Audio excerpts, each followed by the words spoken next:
Voter তালিকা সংশোধনের প্রক্রিয়া এবার বিএলওদের কড়া বার্তা কমিশনে। ভোটার তালিকা সংশোধন প্রক্রিয়ায় দায়িত্বে গাফিলতি বরদাস্ত নয়। কর্তব্য অবহেলা প্রমাণিত হলে সাসপেনশন থেকে শুরু করে এফআইআর। ডিইও প্রথমে অভিযুক্ত বিএলওকে সাসপেন্ড করতে পারবেন। সাসপেন্ডের পর বিভাগীয় তদন্তের সুপারিশ করবেন। 6 মাসের মধ্যে শেষ করতে হবে তদন্ত প্রক্রিয়া। অভিযোগ যদি ফৌজদারি অপরাধের পর্যায়ে পড়ে তাহলে সিইওর অনুমতি নিয়ে বিএলওর বিরুদ্ধে এফআইআর দায়। মুখ্য নির্বাচনী আধিকারিক চাইলে বিএলওদের বিরুদ্ধে শাস্তিমূলক ব্যবস্থা। প্রতিটি পদক্ষেপের রিপোর্টই জানানো বাধ্যতামূলক। খবর কমিশন সূত্রে। রাজনীতিবিদদের সরস্বতী পুজো, কেউ বাড়িতে পুষ্পাঞ্জলি দিলেন, কেউ বা পুজো দিলেন পার্টি অফিসে। তবে বাগদেবীর বন্দনার ভাকে জমে উঠল বাগযুদ্ধ। হিন্দু সংস্কৃতির যে নিয়ম ঘটোত্তোলন থেকে বিসর্জন, এটা বদলে দিতে চায়। সরস্বতী পুজোর ক্ষেত্রেও একই। কার বাড়িতে যাবেন বলেছেন, কোথায় কি করবেন বলেছেন, এগুলো দিয়ে কিছু হয় না। ভোটের মুখে সরস্বতী পুজোতেও থেমে নেই রাজনৈতিক তরজা। বাগদেবীর আরাধনায় রাজ্য রাজনীতিতেও বাগযুদ্ধের পারদ ঊর্ধ্বমুখী। শুক্রবার যোগমায়া দেবী কলেজে সরস্বতী পুজোয় অংশ নেন মুখ্যমন্ত্রী। অন্যদিকে মমতা বন্দ্যোপাধ্যায় নির্বাচনী কেন্দ্র ভবানীপুরে সরস্বতী পুজোর উদ্বোধনে যান শুভেন্দু অধিকারী। ভবানীপুরে আমি আছি এতক্ষণ, এটাই উনি বিচলিত। উনি এখন ঘন ঘন টুইট করবেন, পুলিশের কাছে খোঁজ নেবেন। আমি আরো অনেকক্ষণ ভবানীপুরে থাকবো। এখন সরস্বতী পুজোর উদ্বোধনে যাব। আমি ভবানীপুর বিধানসভায় 36টা সরস্বতী পুজো আমন্ত্রণ পেয়েছি। ভবানীপুর অনেক বড় জায়গা। কয়েকজনের বাড়িতে চেনা পরিচিত তাদের কাছ থেকে আমন্ত্রণ আনিয়ে আমন্ত্রণের হিসাব দিয়ে এইসব হাস্যকর বাল্যখিল্য রাজনীতি। সারা বাংলায় কটা দুর্গাপুজো মমতা বন্দ্যোপাধ্যায় উদ্বোধন করেছেন আর কটা সময়াভাবে করতে পারেননি, শুধু এই হিসাবটা নিলেই বুঝতে পারবেন বাংলায় মমতা বন্দ্যোপাধ্যায় ছাড়া দ্বিতীয় কোনো নাম নেই। এদিকে বাড়িতে ছেলে ও মেয়েকে নিয়ে অঞ্জলি দিলেন অভিষেক বন্দ্যোপাধ্যায়। এদিন বিজেপির রাজ্য সদর দপ্তর মুরলীধর সেন লেনে সরস্বতী পুজোয় অংশ নেন শ্রমিক ভট্টাচার্য। আজকে বিভিন্ন মঠ মন্দির আক্রান্ত হয়েছে, ধূলিসাৎ হয়ে গেছে। প্রকাশ্যে দুর্গাপূজা সরস্বতী পূজা করা যাচ্ছে না। আমাদের পশ্চিমবঙ্গের দক্ষিণ 24 পরগনায় 90-এর দশক থেকে সরস্বতী পুজো বিভিন্ন স্কুলে বন্ধ করে দেওয়ার প্রচেষ্টা চলেছে। এটা একটা পরিকল্পিত আন্তর্জাতিক চক্রান্ত। মুদিয়ালিতে নিজের বাড়িতেই সরস্বতী পুজো করলেন তৃণমূল সাংসদ মালা রায়। সারা ভারতবর্ষের মানুষ যথেষ্ট শিক্ষিত যাতে হয়ে সংবিধান মেনে, যাতে আমরা সবাই মেনে সবাইকে সম্মান দিয়ে কোনো জাতি ভেদাভেদ না রেখে যদি আমরা চলতে পারি, এটাই আমরা আজকে সরস্বতীর কাছে প্রার্থনা করলাম। এদিকে বালুরঘাটে নিজের বাড়িতে সরস্বতী পুজোয় অংশ নেন সুকান্ত মজুমদার। অন্যদিকে শ্যামবাজারে অতীন ঘোষের বাড়িতেও সরস্বতী পুজোর আয়োজন করা হয়। এখানে এটা প্রাণের পুজো, মনের পুজো। এর সাথে অতীতের স্মৃতি জড়িয়ে আছে। ছাত্র জীবন থেকে স্কুল করে শৈশব থেকে বাল্যকাল, যৌবন সবই জড়িয়ে আছে। তো এটা আবার বৃদ্ধ বনিতার পুজো। এদিন গড়িয়াহাটে রাজ্যসভার প্রাক্তন সাংসদ স্বপন দাশগুপ্তর বাড়িতে সরস্বতী পুজোয় যান শুভেন্দু অধিকারী। ঝিলম করঞ্জায় ব্রতদেব ভট্টাচার্য, মুন্না অগ্রওয়াল, এবিপি আনন্দ। জোটের জন্য বাম, কংগ্রেস, আইএসএফকে আহ্বান করেছেন হুমায়ুন কবির। কিন্তু প্রশ্ন হলো, এই ভোটের আগে জোটের হাওয়া উঠলেও আনুষ্ঠানিকভাবে কি তা তৈরি হবে? আর এই নিয়ে নানান জল্পনার মাঝে এবার অন্যদের জন্য কার্যত ডেডলাইন বেঁধে দিলেন হুমায়ুন কবির। রেসপন্সটা প্রাথমিকভাবে কেউ ডিনাই করেনি, কিন্তু সময় মতো করতে হবে। মালদা, মুর্শিদাবাদে, বীরভূমে কংগ্রেসকেও সিদ্ধান্ত নিতে হবে। নতুন দল ঘোষণা করার পরই কংগ্রেস, সিপিএম, আইএসএফকে জোটবদ্ধভাবে বিধানসভা ভোটে নামার আহ্বান জানিয়েছেন সাসপেন্ডেড তৃণমূল বিধায়ক হুমায়ুন কবির। কিন্তু প্রশ্ন হলো, তৃণমূল বিরোধী মহাজোট কি হবে? নওশাদ সিদ্দিকী ও হুমায়ুন কবির কি আনুষ্ঠানিকভাবে এক ছাতার তলায় আসবেন? তাদের সঙ্গে কি একজোট হবে সিপিএম, কংগ্রেসও?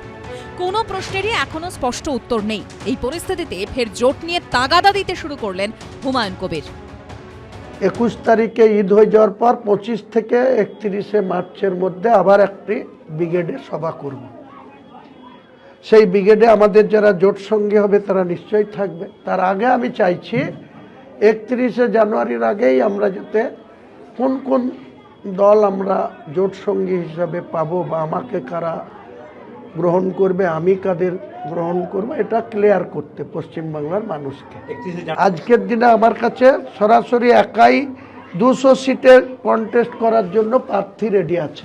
ওইভাবে সময়সীমা বেঁধে রেখে সিদ্ধান্ত নিতে হবে এবং সিদ্ধান্ত জানাতে হবে বা জানাতে পারলে ভালো হয়, এই ধরনের কোনো কন্ডিশন, এই ধরনের রাজনৈতিক সিদ্ধান্ত যেখানে হবে, এটা একটা ওয়াইড স্ফিয়ারে যেখানে সিদ্ধান্তের প্রয়োজন, এখানে এই ধরনের টাইম ফ্রেম রেখে জাতীয় কংগ্রেসের পক্ষে কোনো সিদ্ধান্ত নেওয়া সম্ভব নয়। গত বিধানসভা ভোটে আইএসএফ এর সঙ্গে জোট বেঁধেছিল সিপিএম, হয়েছিল ঐতিহাসিক ব্রিগেড। কিন্তু এবার হুমায়ুন কবির জোটে থাকলে কি তারা সঙ্গে যাবে? জোটের ছবিটা এখনো স্পষ্ট না হলেও পুরনো দলকে কিন্তু লাগাতার হুমকি দিয়ে চলেছেন হুমায়ুন কবির। তৃণমূলের যুবরাজ যেদিন বহরমপুরে রোড শো করেছেন, তা তিনি 5,000 লোকে বহরমপুর বাস স্ট্যান্ড থেকে গির্জার মোড় পর্যন্ত, যেখানে 1,000 লোক সবসময় চলাফেরা করে, বাস স্ট্যান্ডে বাস ধরতে যায়, হোটেলে খেতে যায়, ফলের দোকানে ফল কিনতে যায়, সেই রকম একটা জায়গায় 5,000 লোক নিয়ে তিনাদের সর্বভারতীয় সাধারণ সম্পাদককে একটা ওয়ার্ডের নেতা বানিয়ে দিয়েছে বহরমপুরের তৃণমূলের নেতারা। বিজেপি আগেরবার পলিটিক্যালি ভোট ভাগ করাতে কংগ্রেস সিপিএমের জোটের দিকে তাকিয়েছিল, শূন্য পেয়েছে। তো এবার ওরা ধর্মের ভিত্তিতে ভেদাভেদের জন্য ওরা মানুষকে বিভ্রান্ত করতে কিছু মুখোশধারী B team, C team, D team নামিয়েছে। হুমায়ুন কবির বলেছেন উনি মুখ্যমন্ত্রী হতে চান, বিজেপির সমর্থনেই মুখ্যমন্ত্রী হতে চান। আমি ওনাকে অনুরোধ করব, হয় উনি নবরত্ন তেল মাখুন, আর নইলে সকালবেলা একটা প্যান ডি খেন। প্যান ডি খেলে না গ্যাসটা কম হবে।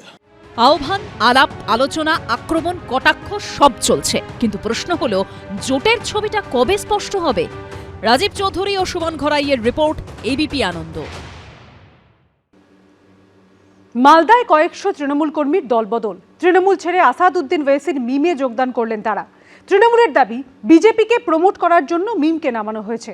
পাল্টা উত্তর দিয়েছে বিজেপি।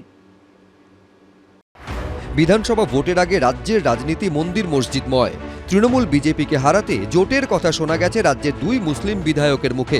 প্রশ্ন উঠছে, পশ্চিমবঙ্গে কি ফিরছে মুসলিম জাতিসত্তার রাজনীতি? এই প্রেক্ষাপটে এবার মালদায় ভাঙন ধরল তৃণমূলে। দল ছাড়লেন প্রায় কয়েকশো তৃণমূল সমর্থক, যাদের মধ্যে বেশিরভাগই মুসলিম। বৃহস্পতিবার তারা যোগ দিয়েছেন আসাদউদ্দিন ওয়েসির মিমে।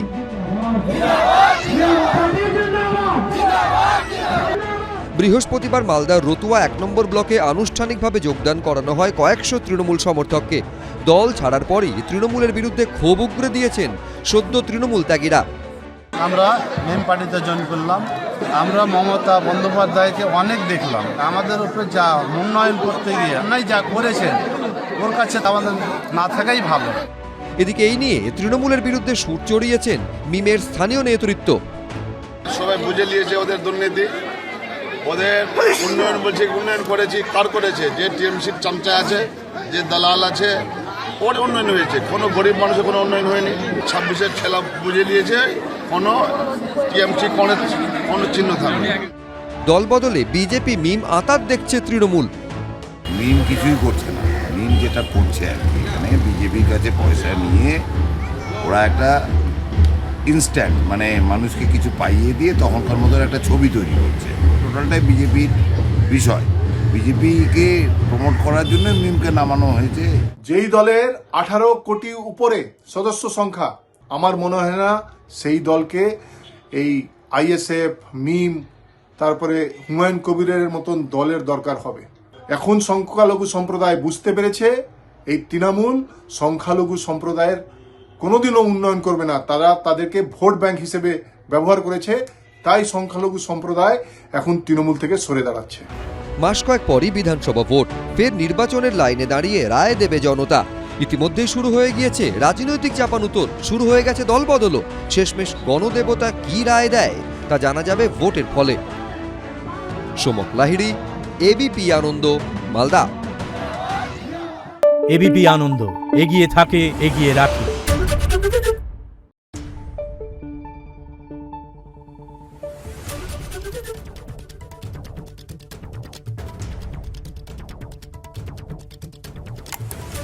Thank you.